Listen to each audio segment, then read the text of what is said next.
Uno de los temas de fondo del Edipo Rey de Sófocles es el problema de la identidad y, algo más importante, la responsabilidad de ser uno quien es en unas circunstancias que no controlamos.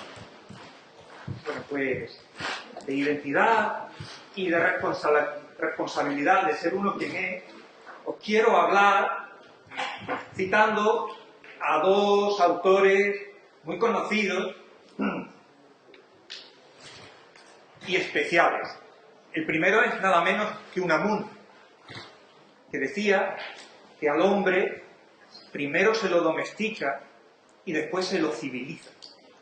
Nos domestican en casa, nuestro padre y nuestra madre, y nos civilizan sobre todo en la enseñanza y en la educación, muy especialmente nuestros profesores.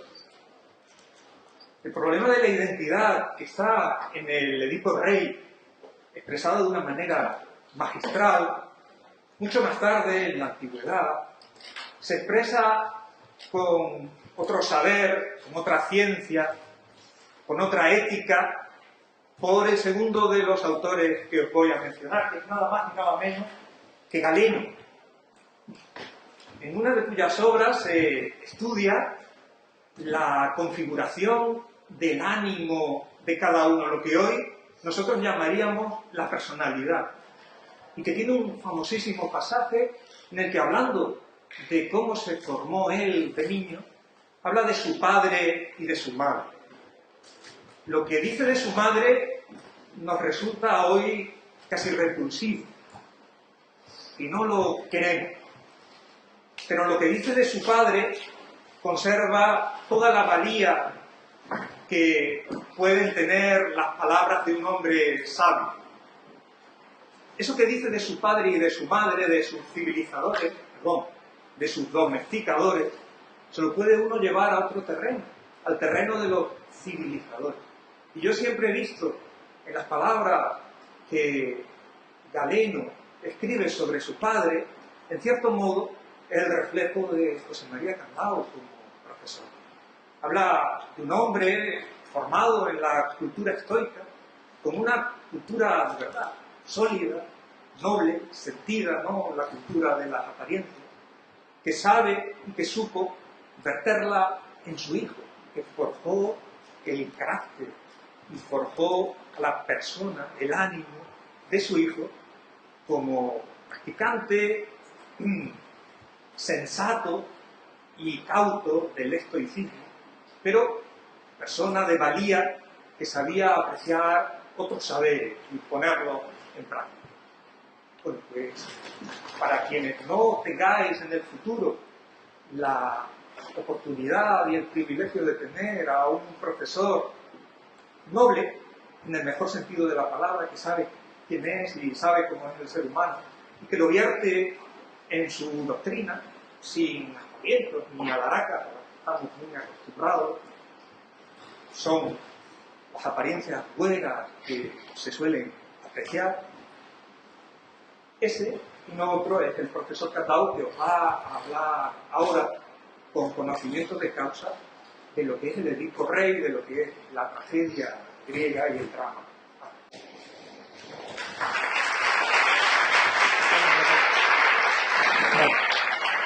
Edipo Rey, como dijo Emilio Flor, pues es una obra con una factura impecable, una gran factura. Si os fijáis un poco, en realidad es una historia policíaca, y se abre así. Se ha cometido un crimen. Entonces, toda la obra es descubrir quién lo ha cometido, dándose la peculiaridad de que es el detective, el culpable. Esta es, en suma, la obra. Es una obra que atrapa desde el principio, aunque se conozca el final. Y ahí se ve la maestría de Sófocles. Bien, cuando la profesora Oliva Rodríguez y el profesor Antonio Chávez me propusieron pues participar en este acto, yo pensé que sería mejor que dar una conferencia de estilo clásico, pues hablar con vosotros dialogar y hablar sobre la obra.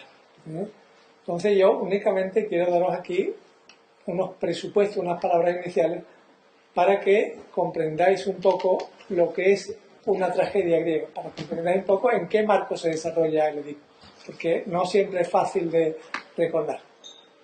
Bueno, hay que empezar diciendo que la tragedia griega, pues, y la comedia, es una creación de la Atenas del siglo V, de la Atenas democrática. Eran obras que no se representaban, digamos, al azar, ni porque uno quería, ni por cualquier motivo, sino que eran obras que estaban integradas en una celebración estatal, en una celebración que eran las Dionisias, las fiestas Dionisias, las fiestas en honor de Dionisio. ¿Por qué Dionisio? No vamos a entrar en el tema porque es muy complejo. Aquí vamos a decir únicamente que Dionisio es el dios del disfraz, de la máscara y del teatro. Había las Dionisias rurales, que se celebraban en invierno, enero-febrero, y las Dionisias urbanas, que se celebraban en finales de marzo, principios de abril, y que eran unas representaciones, digamos, que tenían más solemnidad, más empaque, eran más importantes.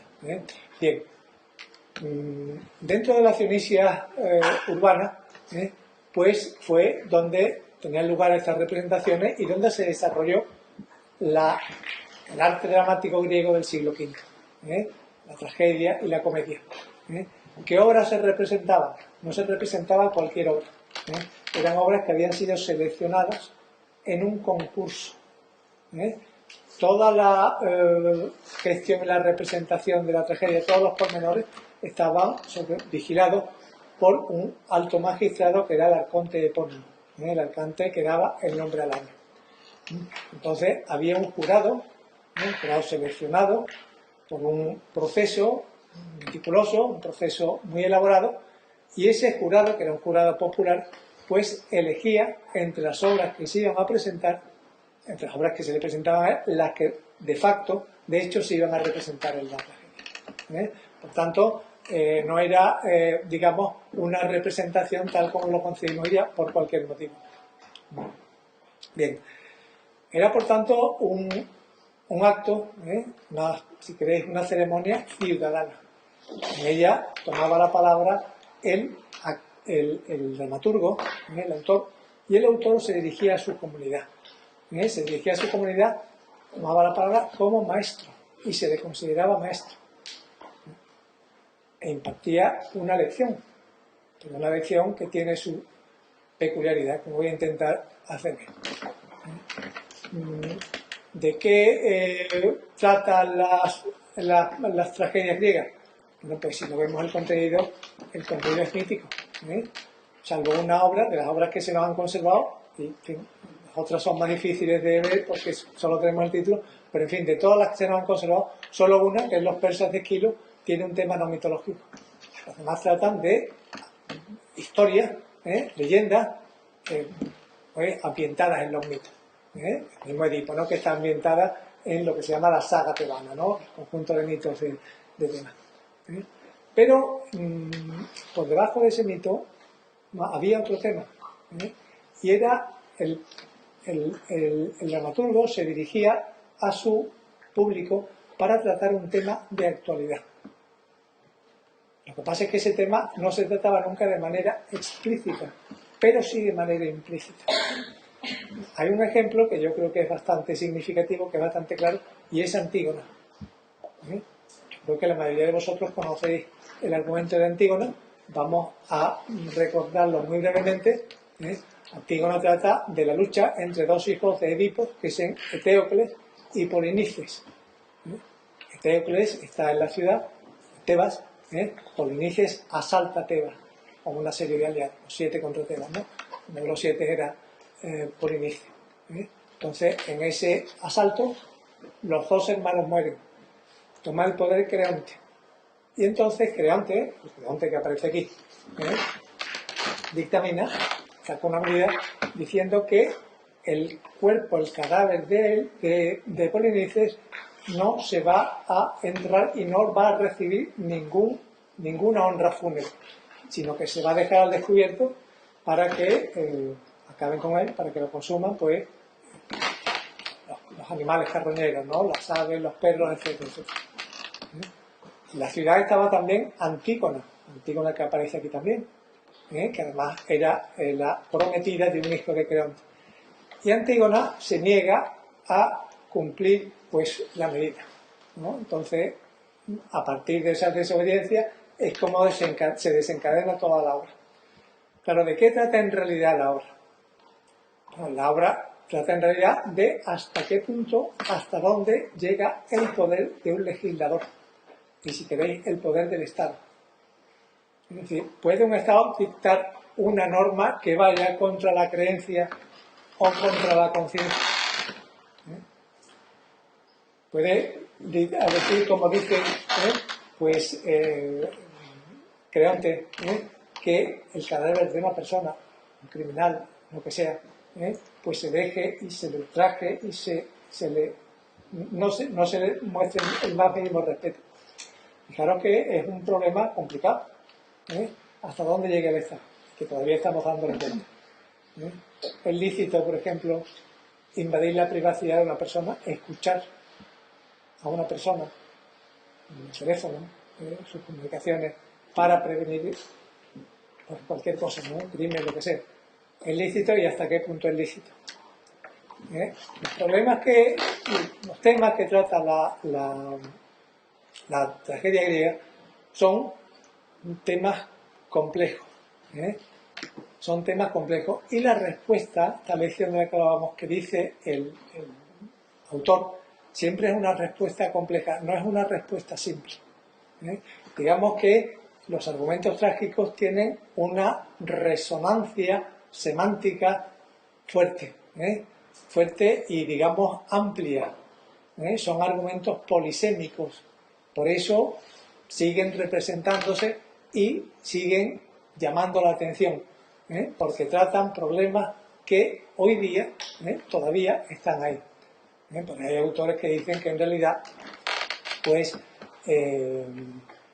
no tienen significado, lo que tienen es una resonancia significativa que se puede aplicar a distintos campos. No siempre es posible reconstruir, digamos, el entorno en que se desarrollaba una tragedia y el problema del que trata. Evidentemente porque no conocemos hasta ese punto la historia de Atenas para saber en qué momento se estaba discutiendo el problema. Sabemos que en el caso de Antígona sí, porque en el caso de Antígona se desarrolla, y lo sabemos por documentos que nos han llegado, documentos literarios, que había una polémica entre lo que ellos llamaban nomos, que era ley, y physis, que es naturaleza. Entonces, ¿puede la ley contrariar la naturaleza? Puede una ley ir, como Antígona decía en una frase célebre, ir contra las leyes no escritas.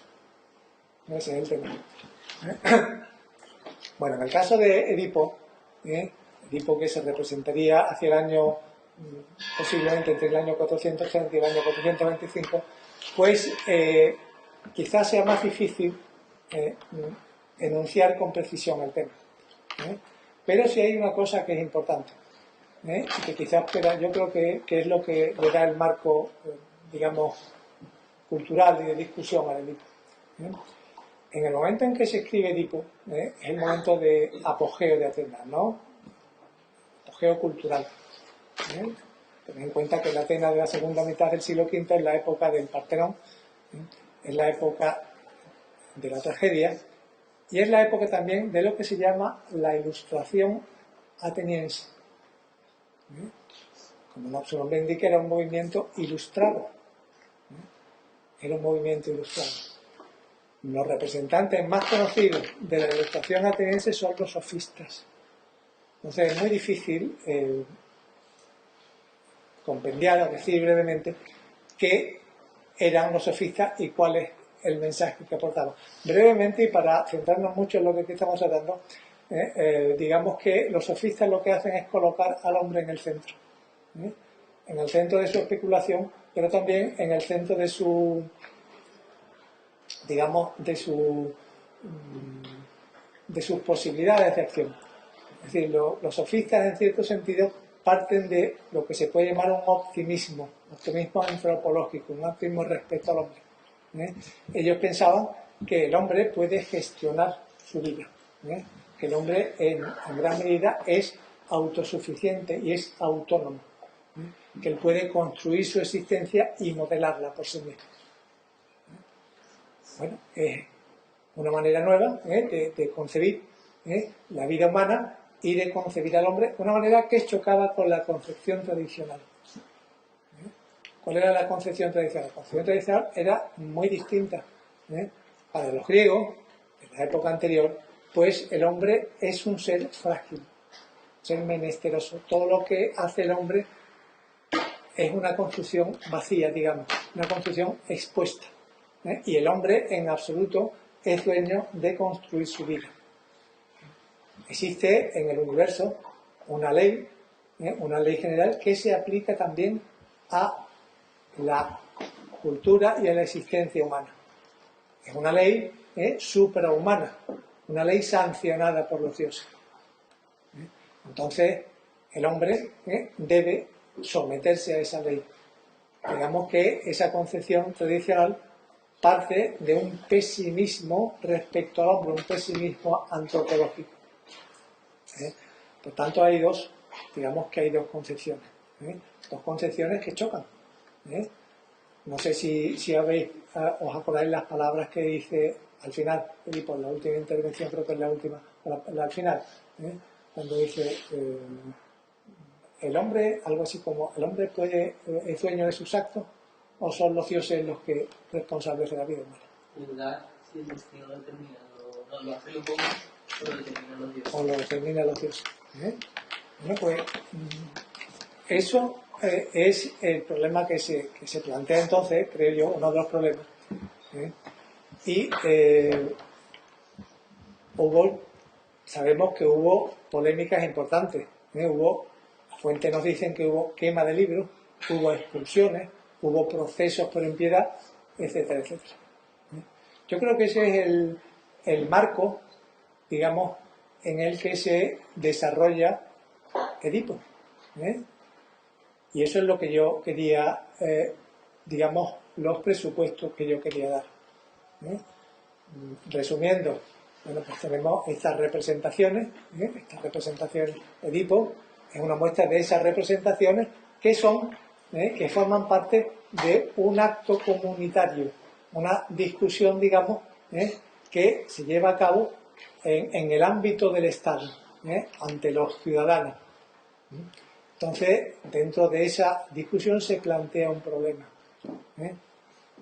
importante. En este caso, el problema que se está dirimiendo, en mi opinión, es esta cuestión. ¿El hombre realmente es autónomo? ¿Puede gestionarse su vida? ¿O no? Entonces yo aquí quería dejaros la palabra y a ver si tenéis alguna intervención o tenéis algo que decir. Hay una obra muy famosa que es La Facante. ¿Cuál? La Facante. Que el protagonista es justamente Dionisio. Es uno de los protagonistas en una posición con Penteo. Pero no, creo que es la única obra en la que aparece. Y además, de esa manera tan peculiar, porque no solamente aparece, sino que es un personaje en la obra. Es un personaje en la obra. En las demás tragedias, que yo sepa, cuando aparecen los dioses se mantienen, no actúan directamente. Otra cosa es que actúen indirectamente apoyando a algunos, pero no son actores, digamos, en la representación. ¿La Facante es de Sófocles? La Facante es de Eurípides. Ah, de Eurípides. La Facante es la obra más representada a nivel mundial de toda la tragedia griega. La Facante. A ver, ¿hay alguna otra? Fijaros que yo creo que hay muchos niveles de interpretación de la obra, ¿no? Entonces, un nivel de interpretación, toda la obra gira en torno a una cuestión. ¿Se va a cumplir o no se va a cumplir la profecía? La profecía al final se cumple. Entonces, tened en cuenta que esto que enunciado así, bueno, pues puede sonar un poco quizás artificioso, no sé la palabra, pero que si lo ponemos en su contexto es otra cosa. Para los griegos de esa época, si no se cumplían las profecías, significaba que el orden del universo no se cumplía. Y que por tanto el universo y la vida humana era una vida caótica. ¿Os acordáis ese esposo cuando dice Edipo, hijo de la benevolente fortuna? Creo que hay dos cosas. Hay primero, a un nivel, digamos, más profundo de interpretación, una idea que es, ¿realmente podemos gestionar la vida? No pasa que alguna vez viene una cosa inesperada y la trastoca todo. Pero nosotros lo hemos vivido con la epidemia. Entonces, el problema que plantea Sófocles a cierto nivel es ese. O sea, no es ya la autonomía, sino la confianza, digamos, excesiva en las fuerzas humanas. Porque es verdad que el ámbito humano está siempre sometido al azar. Y esa es una de las cuestiones que yo creo que son importantes. Yo creo que esa cuestión hace referencia a las decisiones. A las decisiones y al conocimiento de sí mismo. Fijaros en una cosa, Edipo, a lo largo de la obra, lo que hace es recordar. Edipo recuerda. En muchas obras griegas ocurre que hay un objeto, o hay una idea, o hay algo, a veces es un concepto, que se repite a lo largo de la obra y que a lo largo de la obra se va cargando de significado. Adquiere un significado peculiar. En Edipo, ¿cuál es? En Edipo es el lugar donde muere el año. Hay varias menciones. Fijaros, la primera mención, yo la tengo aquí en la página 104, está al principio, en los versos 117-145. Es una mención muy breve. Edipo hablando con Creonte, el primer diálogo con Creonte. Y dice, ¿estaba yo en casa, o en el campo, o en tierra extraña, cuando fue a caer en ese asesinato? Y contesta Creonte, ausentándose para ir de peregrinación, según dijo, pero no volvió de nuevo a casa después de su partida. Es todo lo que se dice. No se sabe nada más. Se menciona el escenario, el crimen, de una manera muy baja. Hay una segunda que está un poco posterior en la página, los versos 290-293. Entonces es algo más, pero algo más detallada, pero se mueven los mismos márgenes de imprecisión. Dice el Corifeo. Dice, por otra parte, los demás son rumores. Perdón, por otra parte, los demás rumores son historias necias y viejas. Dice Edipo, ¿qué rumores son esos? Pues examina todo lo que se cuenta. Corifeo. Se dice que murió a manos de unos caminantes. Edipo, también lo oí decir yo, pero a quien los vio nadie lo ve. Una mención también muy precisa, es la segunda vez que se menciona. La tercera vez es ya bastante más detallada. No sé si os acordáis que en el diálogo que mantiene Edipo con Yocasta, en el primer diálogo. Entonces, dice Edipo en un momento, qué incertidumbre de alma, qué conmoción de mis entrañas me domina desde que te acabo de escuchar. Dice, ¿qué cuita te inquieta? Yocasta, ¿qué cuita te inquieta para decir esto? Con voz alterada. Edipo, parecióme oír decir que Layo fue asesinado en una triple encrucijada. Yocasta, así se decía en efecto, y aún no ha cesado de decirse. Edipo, ¿y dónde está el lugar? ¿Dónde sucedió la desgracia? Yocasta, la región se llama Fócide, y allí confluyen los ramales de los caminos, los ramales de dos caminos, desde Delfos y desde Duliel. Edipo, ¿y cuánto tiempo ha transcurrido desde este encuentro? Bueno, sigue esto un poco más adelante, dice Edipo. Aún no me lo preguntes. Y Layo, ¿qué aspecto te mira? explícame lo que eras. No sé si os acordáis de este trozo, pero es muy vívido. Dice, era alto, con capas incipientes, de que le blanqueaban ya la cabeza y no defería mucho de ti en su constitución. Dice, y por ahí desdichado de mí, me parece que hace un momento me estaba haciendo incurrir en una maldición sensible sin saberlo. Bueno, aquí veis que ya aparece otra vez el escenario, pero aparece mucho más preciso. Y ya en la parte final, cuando Edipo sale, después de arrancarse los ojos, pues ahí ya el escenario se recuerda, Edipo lo recuerda con precisión, con detalle. Y dice, o tres caminos y escondida cañada, encinar y desfiladero en la triple senda, que bebiste mi sangre de mi padre cuando me has derramado. O sea que fijaros que aquí lo que hay en la obra es un recuerdo de Edipo. En la obra, yo creo que esto se ha visto muy bien en la representación, hay un contraste entre el Edipo inicial, un contraste muy fuerte.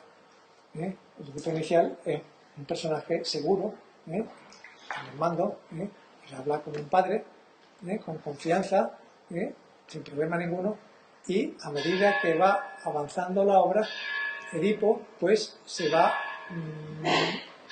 preocupando hasta el final. Al final toda esa confianza le ha desaparecido. Lo que pasa es que lo peculiar de Edipo es que Edipo recuerda su biografía. Fijaros que después en la leyenda Edipo se convierte en un mendigo errante pero sabio.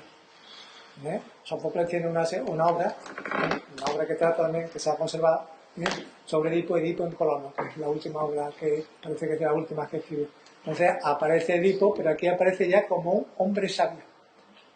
Entonces Edipo se hace sabio en la medida en que asume su biografía. Fijaros que Edipo, se podría decir, palabras un poco quizá extemporáneas, pero Edipo es un hombre perseguido por su pasado. Él se ve obligado a interpretar correctamente que mató a su padre, una acción que él interpretaba equivocadamente, que había matado a un caminante. Entonces, quizás lo que Sófocles plantea, hasta qué punto sabemos nuestras decisiones y nuestras acciones, qué consecuencias tienen, cómo dominamos ese mundo humano. Y la respuesta que da Sófocles es compleja, ¿no?